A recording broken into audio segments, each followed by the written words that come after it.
Welcome. Thank you. Thank you for having me. It's an honor. So I'm just going to play the intro music real quick. Okay.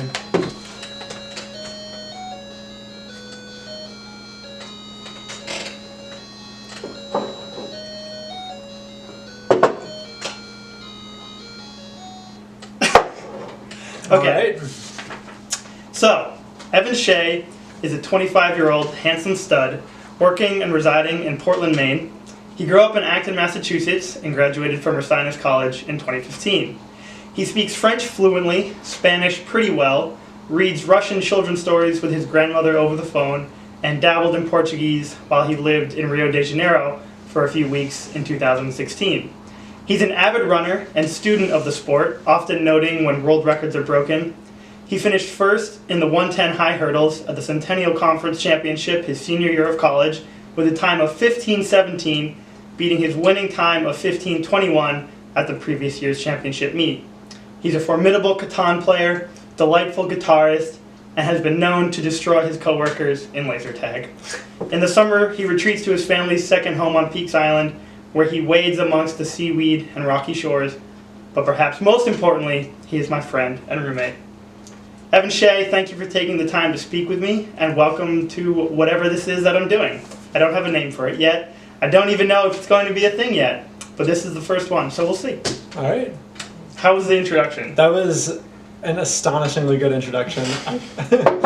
I definitely could not have written a better one. I got those times off of Tiffers. Are those correct? Yeah, they are. Okay, cool. So, the first question, we were talking about romances the other night.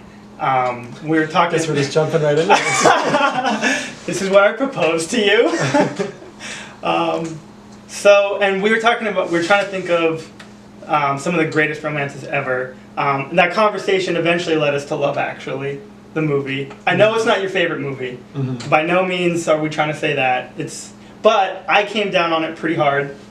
And you came to the movie's defense. Mm-hmm. So I know you're not here to defend Love Actually. It's not your favorite movie ever, but it does have its merits, and there's no reason to come down critically on it for no reason. So what is one thing the movie gets right? One thing the movie gets right.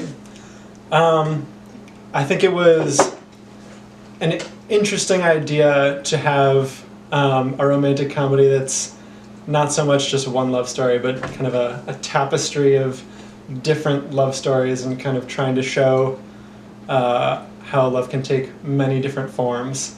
I felt like that was a good goal. And also that, there's definitely like the rom-com feel in some of them, but in some of them it was also, I think, trying to show that things don't always like work out in like the fairy tale kind of ending, and that sometimes love is kind of painful and has negative impacts on other parts of your life. And so, as you say, you definitely had some legitimate criticisms as well. But I don't know. I thought those were some things that I liked about it.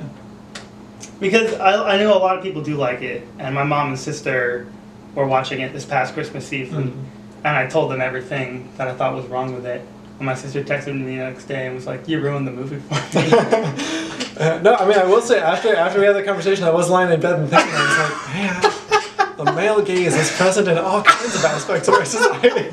So, yeah, but it's nice, you know? Yeah, no. It's like a piece of chocolate. It's not necessarily good for you, but you still like it. Yeah. Anyways, so we're on the topic of romance, and we were talking about some of the greatest romances in real life that we could think of. Because we couldn't think of a great romance in movie or TV or books. We spent a lot of time Googling, and we were just like, this isn't going anywhere. We haven't seen any of these. Yeah, no, we'd seen like maybe one of the movies. Yeah. Casablanca. Yeah. Which your mom cried through. Yeah, many times. At the beginning. Yep. Yeah. My younger brother watched Casablanca with my mom one time, and I asked him how it was, and he said, it was good, but 5 minutes in I saw mom crying, and he asked why she was crying, and she just said, "They're so happy. It's not gonna last."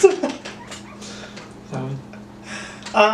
You told me that your parents were one of the greatest romances that you've ever seen. So why is that? I think, I think when you're young, a lot of times you don't necessarily get, you don't really see, like, you don't have any kind of perspective, I guess is what I'm saying, on your parents' relationship, because to you that's just like the way things are, pretty much no matter how it is. And I guess just as I've gotten older and seen so many other romances, and to see my parents together sort of after been married for 25 years now, still like really legitimately like enjoying each other's company, and they just being with them is just obvious that they like actually still really like each other, and do stuff together all the time. And I think they have a lot of they've dropped a lot of like wisdom nuggets throughout the years. I guess is what I would call it. Just kind of about ways to view love, and that's definitely like shaped the way that I view, my relationships, not just with, romantic relationships, but like just relationships with other people, people that you love. Just kind of taught me a lot about how, you really love somebody, it's unconditional. It's not based on, whether the person passes your test for whether they're worthy of it or not. And my dad goes to this metaphor a lot. He talks about how relationships are like a plant, and, it needs like basically water and sunlight, and you need to like attend to the plant, kind of deliberately, and you need to make sure you're giving it everything it needs, because as it can be, no matter how beautiful the plant is and how amazing it looks, if you don't water it and you don't give it sunlight, then eventually it will wither and die. So that kind of fits in with the other big thing he says, which is that love is a verb. It's not just I feel this way kind of one day, and then maybe tomorrow, who knows, maybe I won't love you anymore. It's, love is a verb. It's something you decide to do. He said at first, it's not a feeling. It starts with a feeling. It starts with a feeling in your pants, but but eventually it becomes much more than that. So yeah, I've tried to kind of live my life by that in a way, and taking that as guidance that, love is a verb. It's about what you do for people.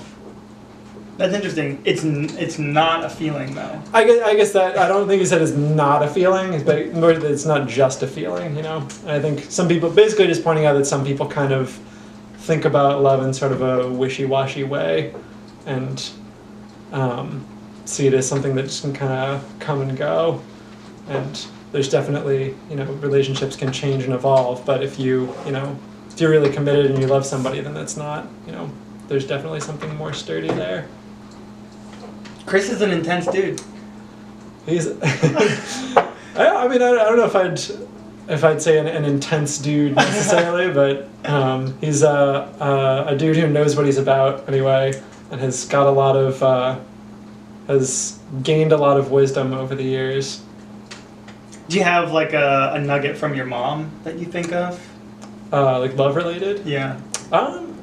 Or in general, could be any nuggets from your mom. Yeah, I'm sure I do. Part of it just like by example, I'm sure, just the way that, the way that my mom treated me, and just the way that I see my parents treat each other.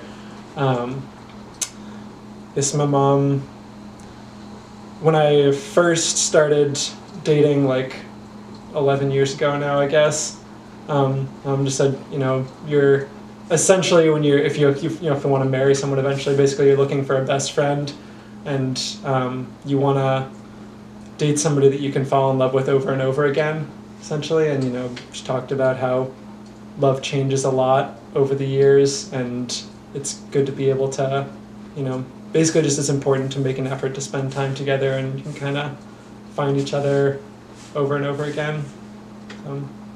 Yeah, but I don't know if she probably said something better at some point, but that's the first thing that pops to mind. No worries. That's awesome.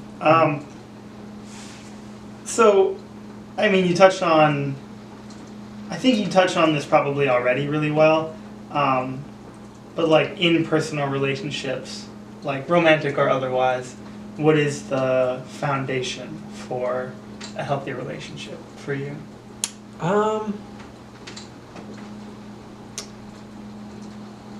It might be a little. I think maybe there's definitely a difference between like romantic relationships and platonic relationships. Like I think with romantic relationships, I mean, obviously, you know, I'm sure like 90% of people will say, you know, it's trust, because, you know, if you can't trust the person, then that is like the base of the relationship.